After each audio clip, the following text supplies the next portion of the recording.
Hello viewers, welcome the computer school.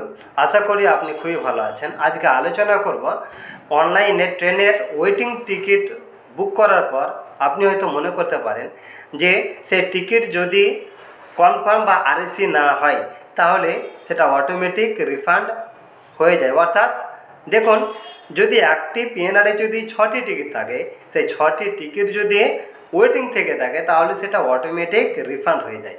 কিন্তু অনেক সময় দেখা যায় যে সেই 6টি টিকিটের মধ্যে 4টি টিকিট আরএসি বা কনফার্ম হয়েছে এবং 2টি টিকিট সেটা ওয়েটিং থেকে গিয়েছে। তাহলে সেক্ষেত্রে কী হবে? সেক্ষেত্রে কি অটোমেটিক সেই 2টি টিকিট রিফান্ড হয়ে যাবে? কিন্তু না, আপনি হয়তো এইটা ভেবে যে অটোমেটিক সে রিফান্ড হয়ে যাবে এই ভেবে আপনি ক্যান্সেল নাও করতে পারেন। তাহলে এক্ষেত্রে আপনি কি করবেন? এরকম একটা কন্ডিশন যখন আসবে তখন যে 2টি টিকিট ওয়েটিং থাকবে সেই 2টি টিকিটকে আপনাকে ক্যান্সেল করতে হবে ট্রেন ছাড়ার 30 মিনিট আগে পর্যন্ত। 30 মিনিট আগে পর্যন্ত সেই টিকিট আপনাকে ক্যান্সেল করতে হবে, না হলে আপনি সেই 2টি টিকিটের রিফান্ড আপনি পাবেন না। দেখুন, এখানে রায়গড় থেকে আসানসোল একটি ট্রেন 31 জার্নি ডেট হচ্ছে দেখুন 31 মার্চ 2024 দুপুর 12টা 10 মিনিট।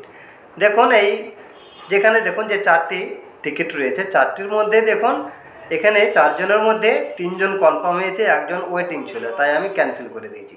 ক্যান্সেলেশন দেখুন, ডেট অফ ক্যান্সেলেশন মার্চ হচ্ছে 31 তারিখ, অর্থাৎ এই যেদিন সেই ট্রেনটি ছাড়বে সেই দিনই, এবং সকাল 9টা 48 মিনিট 56 সেকেন্ড, অর্থাৎ ট্রেন ছাড়ার কেন 2 ঘন্টা আগে এই টিকিটটি আমি ক্যান্সেল করেছি।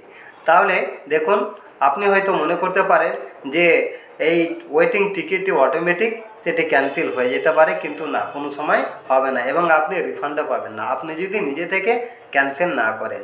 আশা করি এই ভিডিওটি আপনার খুবই কাজে লাগবে।